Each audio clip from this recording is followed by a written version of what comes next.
இப்போ கொஞ்ச நாளைக்கு முன்னாடி ரீசெண்டா நம்ம முதலமைச்சர் விஜய் இருக்காருல்ல, அவரோட கூட்டம் ஒன்று பாத்தீங்கன்னா திடீரென இணையத்துல பாத்தீங்கன்னா வைரலுங்கிறது ஆயிட்டு இருந்துச்சு. அந்த வீடியோங்கிறது, இந்த வீடியோ யார் எடுத்த வீடியோ, இந்த அதிகாரி எடுத்த வீடியோவா இல்ல இந்த வீடியோங்கிறது வேற யாராச்சும் எடுத்த வீடியோவா, அப்படி உள்ள என்னதான் நடந்துச்சு அப்படின்னும், இந்த வீடியோங்கிறது வெளிப்படைத்தன்மையான வீடியோவா இல்ல ரீல்ஸ் கவர்னன்ஸா அப்படிங்கிற நிறைய கொஸ்டின் பாத்தீங்கன்னா இந்த ஒரு வீடியோ சுத்தியே நிறைய இந்த கேள்விங்கிறது சுத்திட்டு இருந்துச்சு. இப்போ இந்த கூட்டத்துல இப்போ என்ன நடந்துச்சுங்கிற வீடியோவை ஒருத்தர் எடுத்து போட்டிருக்காரு. இந்த வீடியோ எடுக்கிறது இதுதான் ஃபர்ஸ்ட் டைமா, அப்படி இல்ல இதுக்கு முன்னாடி வேற ஏதாச்சும் கவர்மெண்ட் இந்த மாதிரி நடத்திருக்காங்களா அப்படிங்கிறத A to Z எல்லா விஷயத்தையும் பாத்தீங்கன்னா இந்த ஒரு வீடியோலயே உங்களுக்கு புரியுற மாதிரி நான் சொல்ல போறேன். நீங்க பண்ண வேண்டியது ஒன்னே ஒண்ணுதான், இந்த வீடியோவை ஸ்கிப் பண்ணாம லாஸ்ட் முடியும் பார்த்தாலே போதும். அப்பதான் நான் சொல்ல வர்றது பாத்தீங்கன்னா உங்களுக்கு புரியும். ஓகேங்களா? சரி வாங்க, இப்போ டைம் வேஸ்ட் பண்ணாம நம்ம வீடியோக்குள்ள போய் பார்த்துடலாம். முதல்ல இந்த தமிழ்நாடு முதலமைச்சர் விஜய் இருக்காருல்ல, அவரின் ரீல்ஸ் கவர்னன்ஸ் சர்ச்சை என்பது பாத்தீங்கன்னா அவரது அரசு முறை கூட்டங்களில் நேரடியாக பதிவு செய்யப்பட்டு அதை பாத்தீங்கன்னா சமூக ஊடகங்கள்ல பாத்தீங்கன்னா பகிர்ந்தது குறிப்பிடத்தக்கது. சரிங்களா? இதை ஃபர்ஸ்ட் நீங்க புரிஞ்சுக்கங்க. அவர் கூட்டத்துல ஒருத்தர் அவருக்கே தெரியாம இல்ல தெரிஞ்ச பாத்தீங்கன்னா ஒரு வீடியோங்கிறது எடுத்திருக்காரு. இதை வச்சுதான் இந்த ரீல்ஸ் கவர்னன்ஸ்ங்கிற இந்த டாபிக்கே பாத்தீங்கன்னா உருவானது. அதுக்கப்புறம் இந்த வீடியோங்கிறது பரிமாணமா அல்லது அரசியல் நாடகமா என்ற கேள்வியும் பாத்தீங்கன்னா நிறைய கட்சி சைட்ல இருந்து அவங்களும் எழுப்பிட்டு தான் இருக்காங்க. இப்போ உங்களுக்கு புரிஞ்சிருச்சுல இந்த ரீல்ஸ் கவர்னன்ஸ் எதுக்காக உருவாக்கப்பட்டது அப்படிங்கறத. இப்போ அடுத்தது நம்ம ஃபர்ஸ்ட் டாபிக்கா நம்ம என்ன பார்க்க போறோம்னா, இந்த சர்ச்சைங்கிறது எப்படி உருவாச்சு, இந்த சர்ச்சை எங்கிருந்து உருவாச்சு, எப்படி உருவாச்சு அப்படிங்கிறத ஃபர்ஸ்ட் டாபிக்ல இப்போ நம்ம பார்த்துடலாம். கரெக்டா? இந்த வீடியோங்கிறது இப்போ முடிஞ்ச இந்த மே திங்கட்கிழமை தான் பாத்தீங்கன்னா இந்த வீடியோங்கிறது எடுக்கப்பட்டது. இந்த வீடியோ எப்ப எடுக்கப்பட்டது? இந்த மாற்றுத்திறனாளிகளின் நலனுக்கான பிரதிநிதிகளுடன் நம்ம தமிழ்நாடு முதலமைச்சர் விஜய் நடத்திய கூட்டத்தில் வீடியோ ஒன்று சமூக ஊடகங்கள் பாத்தீங்கன்னா வைரல் ஆச்சு. இந்த கூட்டம் எங்க நடந்துச்சுன்னா நம்ம சென்னையில இருக்கிற நம்ம செயலகத்தில் தான் பாத்தீங்கன்னா இந்த கூட்டங்கிறது நடந்துச்சு. ஆரம்பத்துல இந்த வீடியோ பாத்தீங்கன்னா ஒரு அரசு அதிகாரி தான் பதிவு செய்தார் அப்படின்னு எல்லாம் நம்பிட்டு இருந்தாங்க. ஆனா சமூக ஊடகங்கள்ல பாத்தீங்கன்னா அவரு இது வீடியோ எடுத்தது மட்டும் இல்லாம சமூக ஊடகங்கள்ல ரீல்ஸா பாத்தீங்கன்னா பதிவேற்றம் அப்படி செஞ்சிருக்கா அப்படின்னு பாத்தீங்கன்னா சொல்லியிருக்காங்க. இது பாத்தீங்கன்னா பெரும் சர்ச்சையா இங்க இருந்தா இந்த பிரச்சனைங்கிறது வெடிக்கவே ஆரம்பிச்சிச்சு. சரி, இப்போ இந்த வீடியோ எப்படி எடுக்கப்பட்டது, எந்த கூட்டத்தில் எடுக்கப்பட்டது அப்படிங்கிறது உங்களுக்கு புரிஞ்சிருக்கும். அடுத்தது இப்போ நான் சொன்ன மாதிரி இந்த அரசு அதிகாரி தான் இந்த வீடியோங்கிற எடுத்தாரா இல்ல வேற யாராச்சும் இந்த வீடியோங்கிற எடுத்திருக்காங்களா அப்படின்னு இப்போ செகண்ட் பாயிண்டா நம்ம இந்த டாபிக்ல நம்ம ஃபுல்லா கவர் பண்ணிடலாம். இந்த சர்ச்சைக்கு அப்புறம் பாத்தீங்கன்னா வெளியான தகவல்கள் மூலம் சில முக்கியமான உண்மைகளை பாத்தீங்கன்னா வெளிச்சத்துக்கு அவங்க போலீஸ் சைட்ல இருந்தோ இல்ல அதிகாரி சைட்ல இருந்தோ பாத்தீங்கன்னா கொண்டு வந்திருக்காங்க. அது என்னங்கிறது இப்போ ஒன் பை ஒன்னா நம்ம பார்த்துடலாம். ஃபர்ஸ்ட் பாயிண்ட்ங்கிறது, இந்த பதிவு செய்தது பாத்தீங்கன்னா அரசு அதிகாரியே இல்லை, அப்படின்னா வேற யார் தான் பண்ணியிருப்பாங்க அப்படிங்கிறது இப்போ நம்ம பார்த்துடலாம். ஓகேங்களா? இந்த வீடியோவை பதிவு செய்தது பாத்தீங்கன்னா டாக்டர் பி சிம்மச்சந்திரன் என்ற சமூக சேவரும் தமிழ்நாடு மற்றும் மாற்றுத்திறனாளிகளின் கூட்டமைப்பின் தலைவருமானவர் தான் பாத்தீங்கன்னா இந்த வீடியோவை எடுத்து அப்லோட் பண்ணது. சரி, இப்போ இந்த வீடியோ யார் எடுத்திருக்காங்கன்னு உங்களுக்கு தெரிஞ்சிருக்கும். இந்த வீடியோ எடுக்கிறது பாத்தீங்கன்னா முதலமைச்சர் அனுமதிச்சாங்களா இல்லையா அப்படிங்கிறத இப்போ செகண்ட் பாயிண்ட்ல நம்ம பார்த்துடலாம். இப்போ இவர் வீடியோ எடுத்துட்டாரு, இத ரிலீஸ் பண்றதுக்கும் நம்ம தமிழக முதலமைச்சர் விஜய் இருக்கார்ல, அவர் அனுமதித்தோட தான் இந்த வீடியோங்கிறது ரிலீஸ் ஆச்சா, இந்த வீடியோ பாத்தீங்கன்னா அவர் அனுமதியோட தான் அவங்க எடுத்தாங்களா அப்படின்னு இப்ப நம்ம அடுத்து பார்த்துடலாம். இவர் இந்த டாக்டர் பி சிம்மச்சந்திரன் இவர் பாத்தீங்கன்னா நம்ம முதலமைச்சர் விஜய நேரடியா சந்தித்து இந்த கூட்டத்தை பாத்தீங்கன்னா பதிவு செய்ய அனுமதிக்கிறது அவர்கிட்ட ஸ்ட்ரைட்டா யார்கிட்ட விஜய்கிட்ட கேட்டிருக்காரு. வெளிப்படைத்தன்மையின் ஒரு பகுதியாக இப்ப இங்க என்ன உள்ள நடக்குது அப்படின்னு எல்லாத்துக்கும் தெரியணும் அப்படின்னு ஒரு ரீசனுக்காக நம்ம முதலமைச்சர் பாத்தீங்கன்னா அவர் வீடியோ எடுப்பதற்கு யாரு நம்ம தமிழக முதலமைச்சர் விஜய் பாத்தீங்கன்னா அனுமதிங்கிறது தந்திருக்காரு. இப்போ அடுத்த டாபிக் பாத்தீங்கன்னா எதிர்கருத்துகள். அதுக்கப்புறம் இந்த வெளிப்படைத்தன்மையின் புதிய சகாப்தம் தான் இதா உள்ள என்ன நடக்குது அப்படிங்கிற இந்த வீடியோ எடுத்து பப்ளிஷ் பண்ற புதிய சகாப்தம் தான் நம்ம இப்போ புதுசா வந்திருக்கிற நம்ம முதலமைச்சர் விஜயோட சகாப்தம் ஆரம்பிச்சிருச்சு அப்படிங்கிறத இப்போ ஒவ்வொன்னா நம்ம பார்த்துடலாம். முதல்ல இந்த சம்பவங்கிறது நடந்திருக்குல்ல, இந்த சம்பவத்தை பாத்தீங்கன்னா ஆதரிப்போர் பல காரணங்களை பாத்தீங்கன்னா முன் வச்சிருக்காங்க.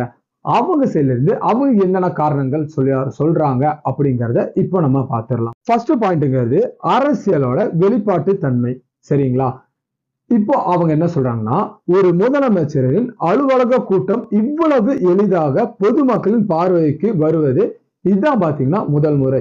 இதுக்கு முன்னாடி இந்த மாதிரி வெளிப்படை தன்மையா இந்த முதலமைச்சரோட மீட்டிங்கிறது வந்ததில்லை அப்படின்னு சொல்றாங்க. இது மட்டும் இல்லாம இது பாத்தீங்கன்னா அரசியல் செயல்பாடுகளை மேலும் வெளிப்படையாக்கும் என நாங்க நம்புறோம் அப்படின்னு பாத்தீங்கன்னா சொல்லியிருக்காங்க.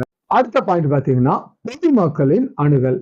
இப்போ இந்த பொதுமக்கள் தேர்ந்தெடுத்த இந்த பிரதிநிதி இருக்காங்களா, எப்படி எந்தெந்த விஷயங்களை கலந்துரையாடுகிறார்கள் என்பதை பாத்தீங்கன்னா நேரடியாக எங்களுக்கு அறிந்து கொள்ள ஒரு வாய்ப்புங்கிறது கிடைச்சிருக்கு. இதனால உள்ள என்ன நடக்குது, நாங்க தேர்வு செய்த இந்த எம்எல்ஏ எல்லாம் இருக்கட்டும், இல்ல இந்த எம்பிகளா இருக்கட்டும், அவங்க எப்படி அவங்க கோரிக்கைகளை எடுத்து வைக்கிறாங்க அப்படின்னு எங்களுக்கு பார்க்கறதுக்கு ஒரு வாய்ப்புங்கிறது எங்களுக்கு கிடைச்சிருக்குன்னு சொல்லியிருக்காங்க. சரி, இப்போ உங்களோட கருத்தை நீங்க கண்டிப்பா சொல்லிட்டு போங்க. இப்போ இந்த அரசு அலுவலகத்துல இந்த மாதிரி ஒரு வீடியோ சிஸ்டம்ங்கிறது வச்சா நல்லா இருக்குமா? உள்ள என்ன நடக்குது, நம்ம தேர்வு செய்த நம்ம எம்பியா இருக்கட்டும், வேற யாரா வேணா இருக்கட்டும், நம்ம தேர்வு செய்தவர்கள் அவங்க நம்மளுக்காக என்னென்ன கோரிக்கைகள் வைக்கிறாங்க அப்படிங்கிற நம்ம லைவா பாக்குறதா இருக்கட்டும், இல்ல ஒரு வீடியோ மூலியமா நம்ம பாக்குறதா இருக்கட்டும், இதெல்லாம் நல்லா இருக்குமா இல்ல இது நடைமுறைக்கு செட் ஆகாதா அப்படிங்கிற உங்களோட கருத்து என்னவோ அதை பாத்தீங்கன்னா கீழே இருக்க கமெண்ட்ஸ்ல கண்டிப்பா சொல்லிட்டு போங்க. இது வந்தா நல்லா இருக்கும், இல்ல இது வராம இருந்தாலே நல்லா இருக்கும் அப்படின்னு உங்களுக்கு ஒரு தாட் இருக்கும்ல, உங்களுக்கு என்ன தாட் இருக்கோ அதை கீழே இருக்க கமெண்ட்ஸ்ல கண்டிப்பா சொல்லிட்டு போங்க. சரிங்களா? உங்களோட ஒவ்வொரு கருத்துங்கிறது பாத்தீங்கன்னா எங்களுக்கு ரொம்பவே முக்கியமானது. சரி, இப்போ இந்த மாதிரி ஒரு பெரிய சம்பவம் நடந்திருக்கு. இதுக்கு வெறும் ஆதரவு மட்டும் தான் வருமா? கண்டிப்பா பாத்தீங்கன்னா எதிர்கருத்துகளும் கண்டிப்பா வரும். இந்த சம்பவத்தை கண்டிச்சு எதிர்கருத்துகள் என்ன வந்திருக்கு, அதுக்கப்புறம் பாத்தீங்கன்னா இந்த ஆட்சிங்கிறது ரீல்ஸ் ஆட்சி அப்படின்னு சொல்லியிருக்காங்க. அதுக்கப்புறம் இந்த வீடியோங்கிறது வந்துச்சுல, இதுக்கு பாதுகாப்பு பாத்தீங்கன்னா கேள்விக்குறியா இருக்கு அப்படின்னு சொல்லியிருக்காங்க. இதை பத்தின எதிர்கருத்துகள் என்னென்ன வந்திருக்கு அப்படிங்கறத இப்போ ஒன் பை ஒன்னா நம்ம பார்த்துடலாம். ஃபர்ஸ்டா இந்த சம்பவத்தை கண்டிச்சு நம்ம சமூக ஊடகங்கள்ல பாத்தீங்கன்னா அரசியல் வட்டாரங்கள்ல கடுமையான விமர்சனங்கள் பாத்தீங்கன்னா நிறைய எழுந்திருக்கு. இவங்க என்னென்ன விமர்சனங்கள் வச்சிருக்காங்க இந்த சம்பவத்தை பத்தி அப்படின்னு இப்போ நம்ம ஒன் பை ஒன்னா நம்ம பார்த்துடலாம். ஃபர்ஸ்ட் பாயிண்ட்ங்கிறது ரீல்ஸ் ஆட்சி, அதுக்கப்புறம் ரீல்ஸ் கவர்னன்ஸ் எனும் விமர்சனத்தை அவங்க என்ன சொல்லியிருக்காங்க அதுல அப்படிங்கிறத இப்போ நம்ம பார்த்துடலாம். ஃபர்ஸ்டா இந்த அரசு முக்கியமான கூட்டங்களை பார்த்தீங்கன்னா ரீல்ஸாக மாற்றுவது அரசின் தன்மையை விலசனமாக காட்டுவதாக ஒரு பகுதியினர் பார்த்தீங்கன்னா அவங்க சேர்ந்து அவங்க சொல்லிட்டு இருக்காங்க. அதுக்கப்புறம் இது ஒரு திட்டமிடப்பட்ட நாடகம் தான் எனவும் பார்த்தீங்கன்னா நிறைய கட்சிகள் செயல இருந்தும் இந்த அரசியல் வட்டாரங்கள் பார்த்தீங்கன்னா சந்தேகம் வந்து எழுப்பியிருக்காங்க. இவங்க அங்க உண்மையா அவங்க இது நடக்கல, இவங்க நாடகம் செஞ்சுதான் இவங்க எடுத்திருக்காங்க அப்படின்னு இன்னொரு தரப்பும் சொல்லியிருக்காங்க. அதுக்கப்புறம் பாதுகாப்பு மற்றும் ஒழுங்கு, இவங்க என்ன சொல்றாங்கன்னா இந்த செயலாக போன்ற உயர் பாதுகாப்பு மண்டலத்துல அனுமதியின்றி யாரும் வீடியோ எடுப்பது கடுமையான விதிமீறலாக பாத்தீங்கன்னா கருதப்படும் அப்படின்னு சொல்லியிருக்காங்க. அதுக்கப்புறம் இந்த சம்பவங்கிறது இந்த முதலமைச்சரின் அலுவலகத்தின் பாதுகாப்பு குறித்த கேள்வியை பார்த்தீங்கன்னா எங்களுக்கு எழுப்புது அப்படின்னு சொல்லியிருக்காங்க. அது மட்டும் இல்லாம பொதுவாக இந்த அரசு அதிகாரிகளா இருக்கட்டும், அவங்க கூட அனுமதியின்றி புகைப்படமோ அல்லது இந்த மாதிரி வீடியோகளை எடுக்கிறது பார்த்தீங்கன்னா அது ஃபர்ஸ்ட்ல இருந்து இந்த அனுமதிங்கிறது இல்லாம இருந்துச்சு. ஆனா இப்ப பாத்தீங்கன்னா பொதுமக்கள்லாம் இப்போ வந்து வீடியோங்கிறது எடுத்துட்டு இருக்காங்க அப்படின்னு சொல்லியிருக்காங்க. இப்போ அடுத்த பாயிண்ட்ங்கிறது தேர்ந்தெடுக்கப்பட்ட பதிவுகள். இதுல என்ன தேர்ந்தெடுத்த பதிவுகள் அவங்க அப்லோட் பண்றாங்க அப்படின்னு அவங்க சொல்லியிருக்காங்க. ஓகேங்களா? அது என்னங்கிறது இப்ப பார்த்துடலாம். இப்போ இவங்க என்ன சொல்றாங்கன்னா அனைத்து கூட்டங்களிலும் இப்படி பதிவு செய்யப்படுமா அல்லது நல்ல கூட்டங்கள் மட்டும்தான் வெளியில் வைக்கப்படுமா என்ற சந்தேகம் பார்த்தீங்கன்னா எங்களுக்கு எழுது அப்படின்னு சொல்லியிருக்காங்க. அது மட்டும் இல்லாம ஒரு சில கூட்டங்களை தேர்ந்தெடுத்து பதிவேற்றுவதும் உண்மையான வெளிப்பாடு தன்மையை இல்லை என்ற விமர்சனங்களும் பாத்தீங்கன்னா இவங்க சைட்ல இருந்து இவங்க சொல்லியிருக்காங்க. எல்லா கூட்டத்தையும் நீங்க இந்த மாதிரி வீடியோ எடுத்து அப்லோட் பண்ண முடியுமா அப்படிங்கிற ஒரு கேள்வியும் பாத்தீங்கன்னா அவங்களுக்கு எழுப்பி இருக்காங்க. அப்படி இல்லாம இந்த மாதிரி ஒரு நல்ல கூட்டம், இப்ப எப்படி சொல்றது, ஒரு தீர்வு காண முடியுங்கிற மாதிரி ஒரு பிரச்சனைய அதை மட்டும்தான் வீடியோ எடுத்து எங்க ஆட்சி நல்லதா நடக்குது அப்படிங்கிற ஒரு எப்படி சொல்றது பின்பத்தை நீங்க காட்ட முயற்சிக்கிறீங்களா அப்படின்னு எதிர்கட்சி சைட்ல இருந்தும் அதுக்கப்புறம் இந்த அரசியல் வட்டாரங்கள் இருக்காங்களே அவங்க சைட்ல இருந்தும் இந்த மாதிரி ஒரு கொஸ்டின்ங்கிறது எழுப்பியிருக்காங்க. இப்போ நீங்க சொல்லுங்க, இவங்க கேட்கிற கருத்து கரெக்டா இல்ல தப்பா? என்ன கேட்டீங்கன்னா இவங்க கேட்கிற கருத்து பாத்தீங்கன்னா கரெக்டான கேள்வின்னு நான் நினைக்கிறேன். ஏன் நான் அப்படி சொல்றேன்னா, இந்த மாதிரி இப்போ தீர்வு காண்ற இந்த விஷயத்த மட்டும் அவங்க வீடியோவை ஷூட் பண்ணி வெளியே விடுறதை விட எல்லாம் இப்போ உள்ள என்னென்ன பிரச்சனை நடக்குது, இப்போ முதலமைச்சர் யாரை மீட் பண்றாரு, என்ன பிரச்சனையை தீர்த்து வச்சிருக்காரு அப்படிங்கிற A to Z வீடியோ பாத்தீங்கன்னா வெளியிட்டாதான் இந்த அரசுங்கிறது வெளிப்படைத்தன்மையான அரசா இருக்கும். அப்படி இல்லாம நாங்க முடிக்கிற இந்த பிரச்சனை வீடியோ மட்டும்தான் நாங்க வெளியிடுவோம் அப்படின்னு நினைக்காம எல்லா வீடியோ பாத்தீங்கன்னா அவங்க வெளியிடணும். இதான் பாத்தீங்கன்னா என்னோட கருத்து. உங்களோட கருத்து என்ன? உங்களுக்குன்னு என்ன தாட்ல என்ன கருத்து இருக்கோ அதை பாத்தீங்கன்னா கீழே இருக்க கமெண்ட்ஸ்ல கண்டிப்பா சொல்லிட்டு போவாங்க. சரிங்களா? சரி, இப்போ இந்த வீடியோங்கிறது இப்ப எடுத்துட்டாங்க. இந்த வீடியோ எடுத்தது இதுதான் ஃபர்ஸ்ட் டைமா? அப்படி இல்ல இந்த இந்தியாவில இருக்கட்டும் இல்ல இந்த உலகத்திலே இருக்கட்டும் இதுக்கு முன்னாடி யாராச்சும் இந்த மாதிரி வீடியோ எல்லாம் எடுத்து அப்லோடுங்கிறது பண்ணியிருக்காங்களா அப்படிங்கிறத இப்போ பாத்தீங்கன்னா நம்ம ஒன் பை ஒன்னா இப்போ நம்ம அடுத்தது பார்த்துடலாம். ஃபர்ஸ்டா இந்த கேள்விக்கு பதில் என்னன்னா ஆம். ஆம்னா இவர் மட்டும்தான், இந்த முதலமைச்சர் விஜய் மட்டும்தான் இந்த செயல்முறையை பாத்தீங்கன்னா முதல் தடவை செய்யற தலைவர் அல்ல. இதுக்கு முன்னாடியே நிறைய பேர் பண்ணியிருக்காங்க. அப்படி எந்தெந்த நாட்டு தலைவர்கள் பண்ணியிருக்காங்களா இல்ல இந்தியாவுக்குள்ளேயே யாராச்சும் பண்ணியிருக்காங்களா அப்படிங்கிறத இப்போ நம்ம ஒவ்வொன்னா பார்த்துடலாம். ஃபர்ஸ்டா இந்தியாவில 2011 கேரளா முதலமைச்சராக இருந்த ஓமன் சண்டை இவர் பாத்தீங்கன்னா அவரோட அலுவலகத்தை பாத்தீங்கன்னா 20/7 நேரலை செய்து காண்பித்தார். இப்போ வச்சு விஜய் பத்தி வீடியோ எடுத்திருக்காரு. ஆனா இவர் பாத்தீங்கன்னா அவரோட அலுவலகத்தை 24 மணி நேரம் into 7 எல்லா நேரம் நீங்க அந்த உள்ள அலுவலகத்துல என்ன நடக்குதுங்கிறத நீங்க பாத்துக்கலாம். அந்த மாதிரி ஒரு செட்டப் பாத்தீங்கன்னா இவர் பண்ணி வச்சிருந்திருக்காரு. இப்போ இவர் இந்த சம்பவங்கிறது அப்பவே பாத்தீங்கன்னா இது ஒரு வெளிப்படைத்தன்மையான முயற்சியாக பாத்தீங்கன்னா அப்பவே இது பார்க்கப்பட்டுச்சு. அது மட்டும் இல்லாம இப்போ ரீசெண்டா இந்த பெங்களூர்ல பாத்தீங்கன்னா மேம்பாட்டு ஆணையம் BDAன்னு சொல்லுவாங்க. கடந்த 2025 முதல் அவங்களோட கூட்டங்கள் இருக்குல்ல அதை பாத்தீங்கன்னா வீடியோ எடுத்து யூடியூப்ல பாத்தீங்கன்னா லைவ்ல ஒளிபரப்பி வந்துட்டு இருக்காங்க. அவங்க கூட்டம் நடத்துவாங்கல்ல அந்த கூட்டத்தை பாத்தீங்கன்னா ஸ்ட்ரெயிட்டாவே நம்ம யூடியூப்ல லைவா பாத்தீங்கன்னா அவங்க அப்லோடுகள் பண்ணிட்டு இருக்காங்க. சரி, இப்போ நம்ம இந்தியாக்குள்ள என்ன நடந்துச்சுன்னு பார்த்துட்டோம். அடுத்தது உலக அளவுல அப்படி என்ன நடந்திருக்கு, இந்த மாதிரி வீடியோ எடுத்திருக்காங்களா இல்லையா அப்படிங்கறத நம்ம உலக அளவுல அடுத்தது பார்த்துடலாம். ஓகேங்களா?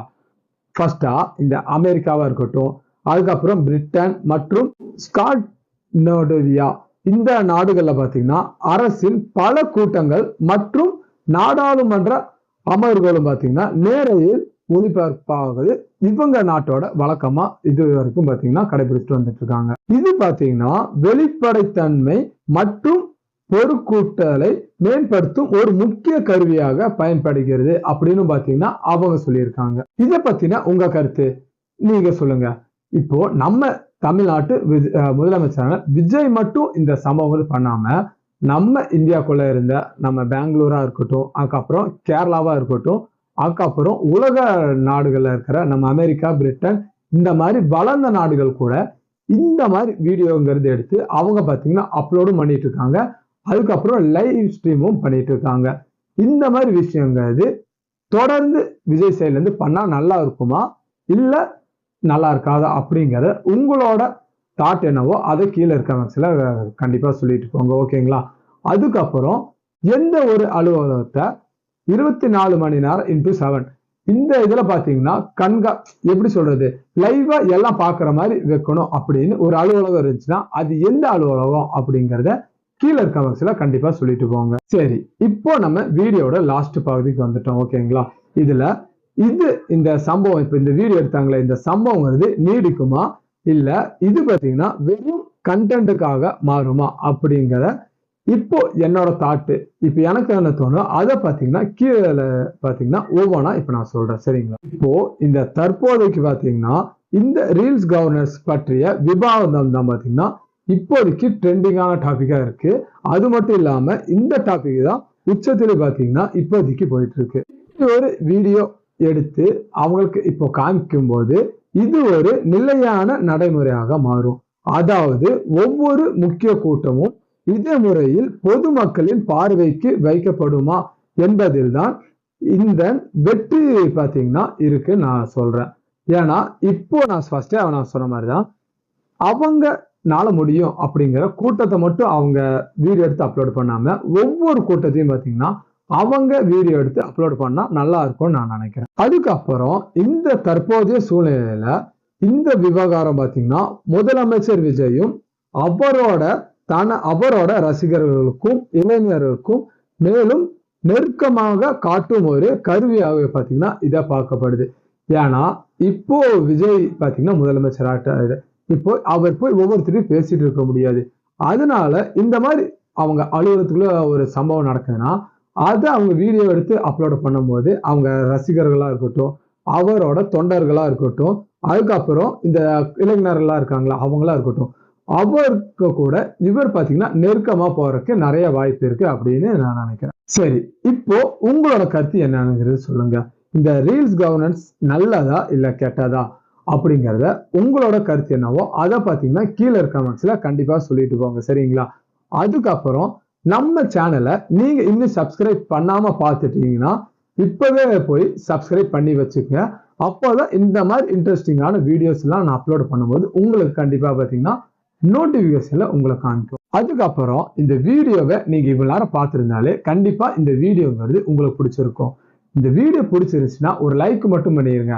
அப்போதான் உங்களை மாதிரி இன்ட்ரெஸ்டா இந்த மாதிரி டே டு டே என்ன நடக்குது நான் அந்த வீடியோஸ் எப்படி சொல்றது அந்த நியூஸ்களை நான் தெரிஞ்சுக்கணும் அப்படின்னு ஆர்வமா இருப்பாங்களே அவங்களுக்கும் இந்த வீடியோங்கிறது சக காமிக்கும். ஓகேங்களா, இது மட்டும் நீங்க பண்ணிருங்க.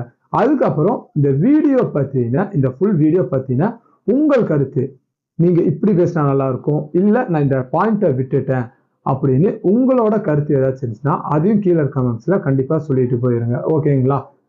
அதுக்கப்புறம் லாஸ்டா இந்த வீடியோ நீங்க இவ்வளவு நேரம் பார்த்ததுக்கு ஃபர்ஸ்ட் ஆஃப் ஆல் மிக்க நன்றி. ஓகேங்களா. உங்களை இன்னொரு சூப்பரான வீடியோல நான் நாளைக்கு உங்களை சந்திக்கிறேன். Okay friends, thank you.